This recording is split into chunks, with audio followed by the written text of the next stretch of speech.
السلام علیکم دوستو، اسلامی ادوار چینل پہ آپ سب کو خوش آمدید۔ آج میں آپ کے لیے شمشیر بے نیام کی 36ویں ایپیسوڈ لے کے آیا ہوں، تو چلیے آئیے شروع کرتے ہیں۔ ایک واقعہ قابل ذکر ہے۔ اتنا زیادہ لشکر دیکھ کر بعض صحابہ کرام نے بڑے فخر سے کہا، کون ہے جو ہمیں شکست دے سکتا ہے؟ دو مورخوں نے لکھا ہے کہ اس فخر میں تکبر کی جھلک بھی تھی۔ خالد رضی اللہ عنہ اسلامی لشکر کے آگے تھے۔ وہ جب وادی حنین کے تنگ راستے میں داخل ہوئے تو صبح طلوع ہو رہی تھی۔ خالد رضی اللہ عنہ نے اپنے گھوڑے کو ایڑ لگائی اور رفتار تیز کر دی۔ خالد رضی اللہ عنہ جوشیلے جنگجو تھے اور جارحانہ قیادت میں یقین رکھتے تھے۔ وہ جب مسلمان نہیں ہوئے تھے تو قبیلہ قریش کے سردار اعلیٰ ابو سفیان سے انہیں سب سے بڑی شکایت یہ تھی کہ وہ انہیں کھل کر لڑنے نہیں دیتے تھے۔ ان کے قبول اسلام کی ایک وجہ یہ بھی تھی کہ انہوں نے رسول کریم صلی اللہ علیہ وآلہ وسلم کی عسکری قیادت میں وہ جذبہ دیکھا تھا جو انہیں پسند تھا۔ خالد رضی اللہ عنہ نے قبول اسلام سے پہلے اکرمہ سے کہا بھی تھا کہ میرے عسکری جذبے اور میدان جنگ میں جارحانہ انداز کی قدر صرف مسلمان کر سکتے ہیں۔ رسول اللہ صلی اللہ علیہ وآلہ وسلم نے خالد رضی اللہ عنہ کی عسکری اہلیت اور قابلیت کی جو قدر کی تھی، اس کا ثبوت یہ تھا کہ وہ اتنے بڑے لشکر کے ہر اول کے کمانڈر تھے۔ صبح طلوع ہو رہی تھی جب خالد رضی اللہ عنہ بن ولید کا ہر اول دستہ گھاٹی والے تنگ راستے میں داخل ہوا۔ اچانک زمین و آسمان جیسے پھٹ پڑے ہوں۔ حوازن، ثقیف اور دیگر قبیلوں کی متحدہ فوج کے نعرے، گھٹاؤں کی گرج اور بجلیوں کی کڑک کی طرح بلند ہوئے اور موسلا دھار بارش کی طرح تیروں کی بوچھاڑ آنے لگی۔ یہ تیر دائیں بائیں کی چٹانوں اور ٹیکریوں سے آ رہے تھے۔ یہ دشمن کی گھات تھی۔ مالک بن عوف اور درید بن السما نے دن کے وقت اپنے کیمپ میں کوئی سرگرمی ظاہر نہیں ہونے دی تھی۔ ایسے معلوم ہوتا تھا جیسے یہ جنگی کیمپ نہیں، کسی قافلے کا پڑاؤ ہے۔ شام کے بعد مالک بن عوف اپنی فوج کو حنین کے تنگ راستے پر لے گیا اور تیر اندازوں کو دونوں طرف چھپا کر بٹھا دیا تھا۔ تیروں کی بوچھاڑیں اچانک بھی تھیں اور بہت زیادہ بھی۔ مجاہدین کے گھوڑے تیر کھا کر بے لگام ہو کر بھاگے۔ جو سوار تیروں سے محفوظ رہے وہ بھی پیچھے کو بھاگ اٹھے۔ تیروں کی بوچھاڑیں اور تیز و تند ہو گئیں۔ گھوڑے بھی بے قابو اور سوار بھی بے قابو ہو گئے۔ بھگدڑ مچ گئی۔ مت بھاگو!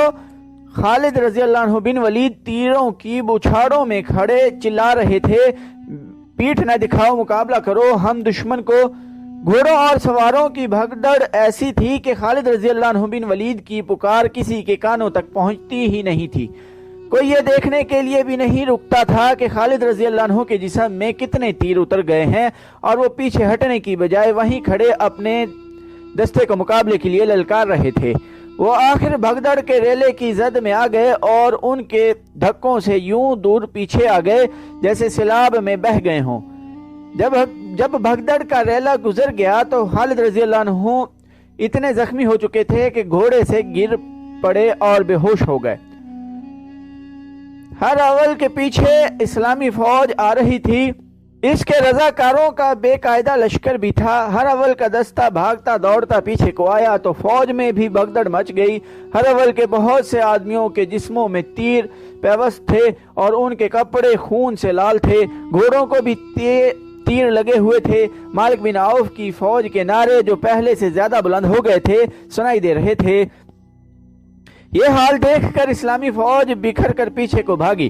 بعض مورخوں نے لکھا ہے کہ وہ قریش جو بے دلی سے مسلمان ہوئے تھے اور اسلامی فوج کے ساتھ آ گئے تھے، انہوں نے اس بھگدڑ کو یوں بڑھایا جیسے جلتی پر تیل ڈالا جاتا ہے۔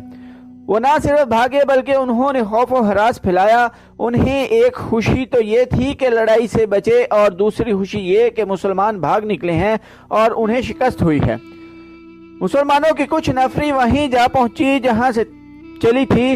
اس جگہ کو فوجی اڈا بیس بنایا گیا تھا۔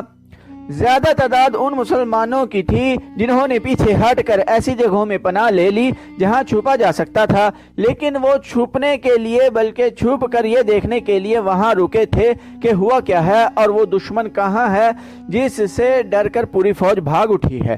وہاں تو حالت یہ ہو گئی تھی کہ بھاگتے ہوئے اونٹ اور گھوڑے ایک دوسرے سے ٹکرا رہے تھے اور پیادے ان کے درمیان آ کر کچلے جانے سے بچنے کے لیے ہر طرف بھاگ رہے تھے۔